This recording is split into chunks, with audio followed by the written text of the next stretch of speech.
अस्सलाम वालेकुम रहमतुल्लाहि व बरकातहू। उम्मीद तो दोस्तों तव्हां बिल्कुलु ख़ैरियत सां हूंदव ऐं दुआ आहे त अल्लाह तबारक ताला तव्हां सभिनी खे ख़ुशि ऐं ख़ैरियत सां रखे। दोस्तों मुंहिंजी हिन नई वीडियो सां तव्हां सां शामिल थियो आहियां।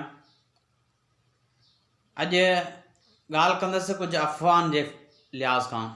जीअं पंहिंजे मुल्क में कोरोना वायरस हले पियो त उन जा बि काफ़ी डप ॾिना वञनि पिया, कंहिंखे खंघि वग़ैरह थोरी थिए पई त उन जे करे बि ऐं उन्हनि खे मुख़्तलिफ़ माना जेके टोटका ॾसिया वञनि था। त दोस्तनि खे ॿुधाईंदो हलां त उहे टोटका जेके मिसाल चवनि था बसर खाइण सां, थूम खाइण सां जेको कोरोना वायरस जो असरु ख़तमु थी वेंदो आहे, त इहे जेके आहिनि डॉक्टरनि जो चवणु आहे त इहे सिर्फ़ु अफ़वाहूं आहिनि। इन्हनि सां को बि कोरोना वायरस जेको आहे उहो ख़तमु कोन थींदो आहे ऐं बसर खाइण सां या मिसाल जेके टोटका वग़ैरह करण सां को बि माना असरु कोन थींदो आहे। हिकिड़ी इहा अफ़वाह हले पई जंहिंजे करे माण्हू अञा बि वधीक जेको आहे माना उन कोरोना वायरस में मुब्तला थियनि पिया।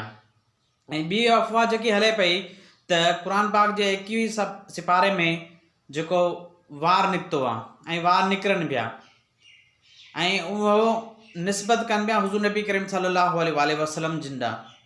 त इहा बि ग़लति अफ़वाह आहे ऐं इहो ग़लति तरीक़ो आहे त असांजे एरिया में कुझु माण्हुनि इहा ॻाल्हि कई त वार निकितो आहे ऐं 21 सिपारो खोलियो, इहो मैसेज बि फेसबुक ते व्हाट्सअप ते सभिनीनि ते हलणु लॻो त इहो वार जेको आहे माना सभई घर वारा धोई पीअनि त कोरोना वायरस जो असरु ख़तमु थींदो। इहा बिदत ऐं ॿी ॻाल्हि आहे हुज़ूर नबी करीम सल्लल्लाहु अलैहि वसल्लम ॾांहुं इहो निस्बत करण बि इहो ग़लति आहे। त इहो जेको बि अफ़वाह हले पई इहा कूड़ी आहे, इन ते बि केरु अमल न करे।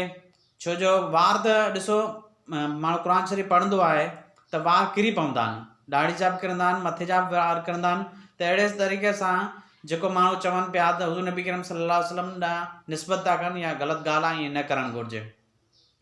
टी अफ़वाह जेकी हले पई उहा मौजूदा टाइम में उहा अफ़वाह इहा आहे त को नंढड़ो ॿारु ॼाओ आहे पाकिस्तान में ऐं उहो चवे थो त चांहि सुलेमानी चांहि पियो ऐं त तव्हांजा जेको वायरस ख़तमु थी वेंदो। त इहा बि ग़लति अफ़वाह आहे। इहो ॿारु जेको आहे 2-टे महीना पहिरीं जेको इंडिया में ॼाओ जंहिंजी शिकिल भोलड़े जी आहे पुछिबो हुयोसि त इहे तस्वीरूं बि शाया कयूं आहे त उहे तस्वीर तव्हां ॾिसी सघंदो त स्क्रीन ते अचे पई त इहा तस्वीर ॾिसो तव्हां, हुनमें इंडियन अखर लिखियल आहिनि, हिंदी में अखर लिखियल आहिनि। त इन मां इहो साबित थियो त हीउ इंडिया में ॿारु ॼाओ आहे, पाकिस्तान में ई सिर्फ़ु अफ़वाहूं हलाइनि पिया ऐं जेको चांहि पीअण सां, सुलेमानी चांहि पीअण सां जेको माना वायरस ख़तमु थी वेंदो। त अहिड़ियूं ॻाल्हियूं करण खां गुरेज़ करियो, महिरबानी करे माण्हुनि खे जेको आहे इहे ॻाल्हियूं करे परेशान न करियो। इन सां काफ़ी माण्हू डिप्रेशन जा मरीज़ बि थी वेंदा आहिनि ऐं काफ़ी बीमारियुनि जा शिकार बि थी वेंदा आहिनि।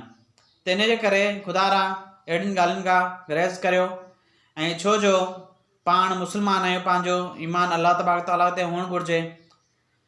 आउं त इहो ई चवंदुसि त अल्लाह तबारक ताला जी इबादत करियो, क़ुर पाक पढ़ो, छो जो हर बीमारी जो इलाज बि क़ुर पाक में ई आहे। त क़ुर पाक आहे उन खे पढ़ो, उन जी तिलावत करियो ऐं नमाज़ पढ़ो, विज़ू जी पाबंदी करियो त इंशाअल्लाह ताला जेको कोरोना वायरस तव्हां खां परे रहंदो।